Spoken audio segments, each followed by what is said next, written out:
حضرت میاں شیر محمد شرقپوری علیہ رحمہ فجر کی نماز کے بعد یہ ٹوٹیاں نہیں جس طرح ہوتی تو وہ چھوٹا سا برآمدہ تھا، تو برآمدے کے اوپر بیٹھ کے وظائف کرتے تھے اور پھر اشراق کی نماز تک وہاں بیٹھتے اور پھر تشریف لے جاتے۔ گرمی کی شدت تھی تو حضرت فرائض کی ادائیگی کے بعد وہاں چلے گئے، تو نمازیوں نے آپس سے مشورہ کیا کہ یار حضرت کو عرض کریں کہ بارش کے لیے دعا کی جائے۔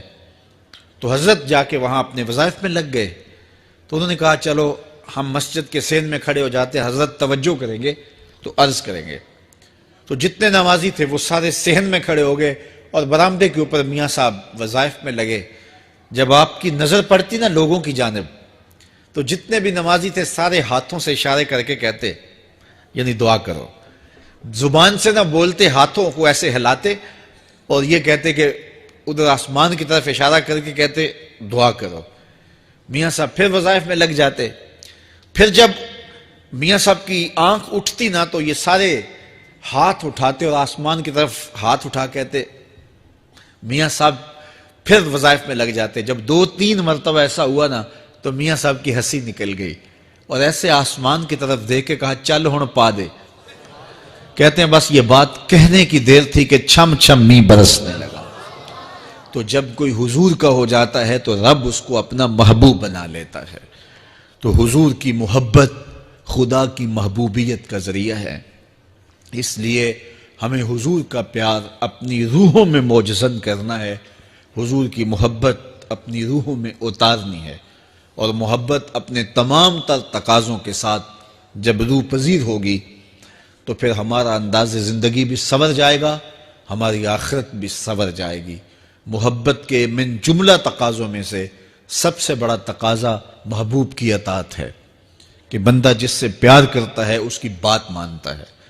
یہ ہے دعوی محبت کا ثبوت، اس کی دلیل۔ اور حضور کے صحابہ کی زندگیاں دیکھیے کہ انہوں نے حضور علیہ السلام کے ساتھ کیسے پیار کیا، حضور کی محبت میں اپنی عادتوں کو بدل دیا۔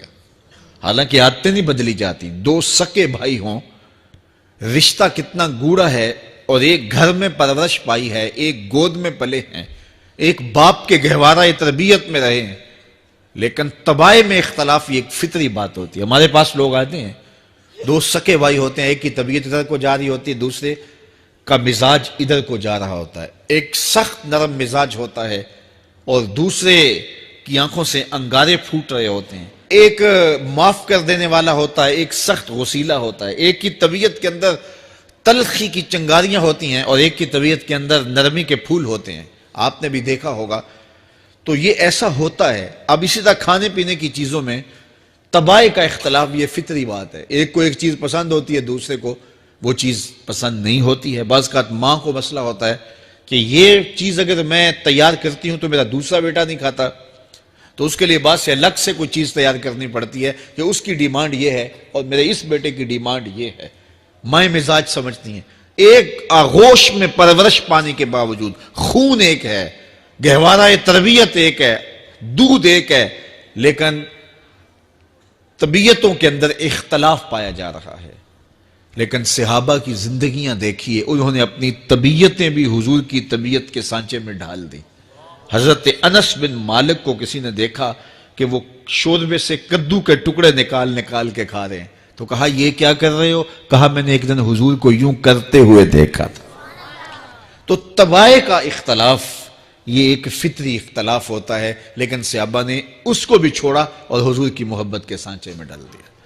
پھر اس چیز کا انتظار نہیں کیا کہ حضور کا فرمان کیا ہے، حضور کی چاہت پہ اپنے مزاج کو بدلا۔ اللہ اکبر۔ حضور علیہ السلام مدینہ المنورہ کی گلی سے گزر رہے تھے، ایک گنبد نما مکان بن رہا تھا، اور ایسے مکان حضور کو پسند نہیں تھے۔ تو آقا کریم علیہ السلام نے پوچھا یہ مکان کس کا ہے؟ کہا فلاں انصاری کا ہے۔ حضور گزر گئے، چہرے پہ تھوڑے سے ناگواری آثار حویدہ ہوئے۔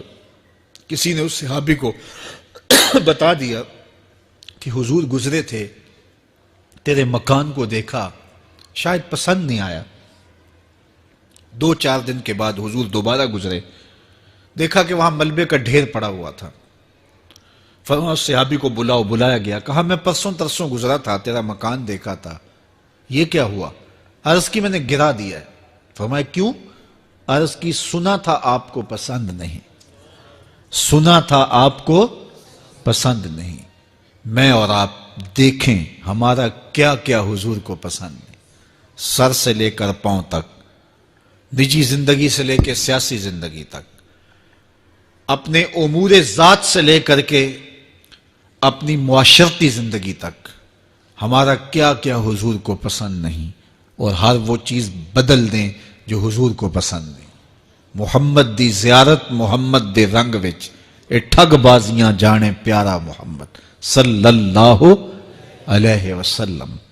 میرے شیخ کامل کا ایک شعر ہے، اور وہ شعر اتنا وزنی ہے کہ اگر میرے پاس جواہر لال موتی ہوں اور میں ایک پلڑے میں ڈال دوں اور ایک پلڑے میں یہ شعر رکھ دوں تو یہ شعر پھر بھی بھاری ہوگا۔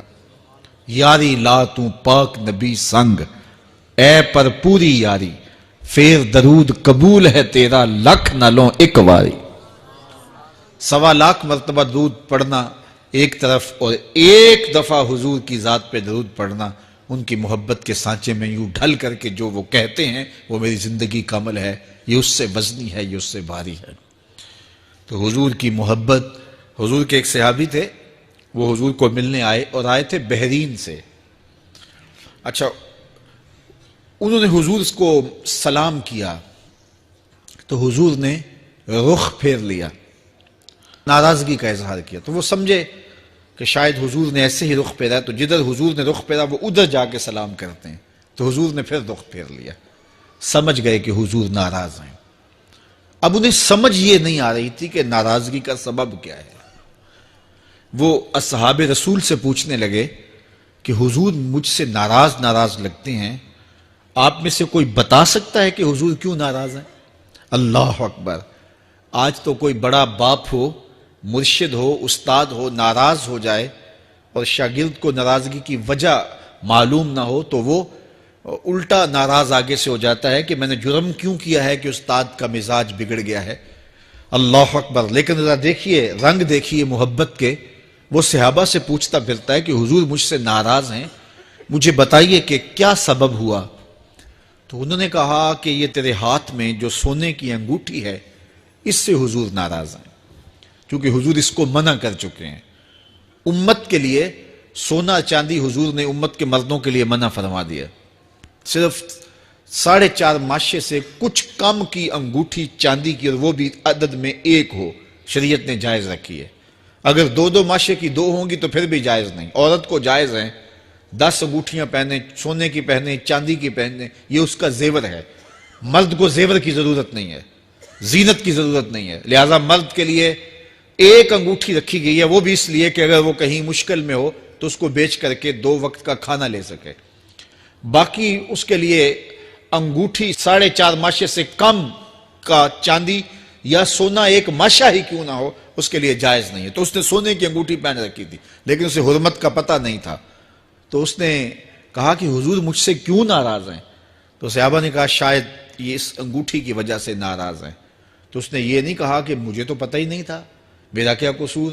خیر، اس نے انگوٹھی اتار کے حضور کو پیش کرتے کہا حضور آپ اس وجہ سے ناراض ہیں؟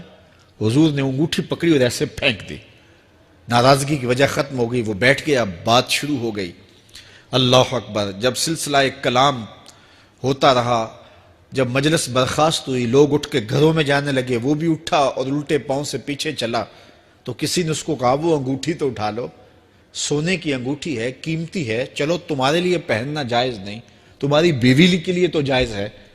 تو اس نے کیا جواب دیا سنیے، اس نے کہا واللہ لا آخذہ وقد طرحہ رسول اللہ صلی اللہ علیہ وسلم، اللہ کی قسم میں اس انگوٹھی کو کبھی بھی نہیں اٹھاؤں گا جس کو میرے حضور نے پھینک دیا ہے۔ تو یہ تھی ان کی محبت، یہ تھا ان کا انداز۔ تو آئیے میں اور آپ حضور سے اگر محبت کرتے ہیں تو حضور علیہ السلام کا طرز زندگی، حضور کا انداز معاشرت اختیار کریں۔ کثرت کے ساتھ مائیں بہنیں بیٹیاں بھی موجود ہیں، وہ بھی اپنی اولادوں کی تربیت اس نہج سے کریں کہ وہ حضور کی سنت، حضور کی سیرت، اور حضور کی اتباع کے سانچے میں ڈھل جائیں۔ زندگی کا مقصد ہی یہی ہے۔ آئے، بڑے ہوئے، جوان ہوئے، بوڑھے ہوئے، چلے گئے، ہم سے پہلے بھی چلے گئے، ہم بھی چلے جائیں گے، بعد میں آنے والے بھی چلے جائیں گے، لیکن حقیقی کامیابی اس کو نصیب ہوئی جس نے اس دنیا پہ آ کے دنیا کی زندگی کے مقصد کو سمجھا۔ ہم آئے کیوں تھے؟ زندگی کس لیے ہمیں دی گئی تھی؟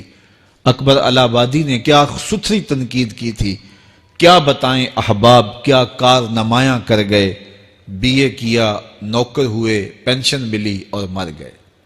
یہ کوئی کام نہیں ہے، ہماری زندگی کا کوئی مقصد ہے جس لیے ہم انسان ہیں، اشرف المخلوقات ہیں۔ دیکھیے گدھا سارا دن بوجھ اٹھاتا ہے، اللہ اکبر۔ میرے صاحب نے گدھے سے بھی ایک موازنہ کیا ہے کہ سارا دن جو ہے وہ بوجھ اٹھائے اور کام کرے، اور پھر مالک اس کو غذا بھی نہ دے، وہ جا کے روڑیوں سے اور باہر سے جا کے چر کے پھر آ کے کام مالک کا کرے، مالک اس کو دے بھی نہ، اور وہ باہر سے کھا کے آئے اور کام مالک کا کرے۔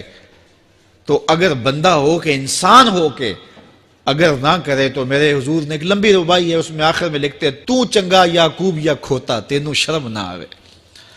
کہ اگر وہ ایک گدھا بھی کام کرے، اپنی پیٹھ پہ بوجھ لا دے، اور تو اپنے مالک کے لیے کچھ نہ کرے، اور ساری نعمتیں مالک نے تجھے دی ہیں اور عزتیں اور آبرویں تیرے نام کی ہیں، اور تو اس کا حق ہی ادا نہ کرے، تو پھر کس طرح تیرے سے؟ تو پھر اولئک کل انعام بل ہم اضل، فرمایا تو چوپایا ہے بلکہ چوپایوں سے بھی بدتر ہے۔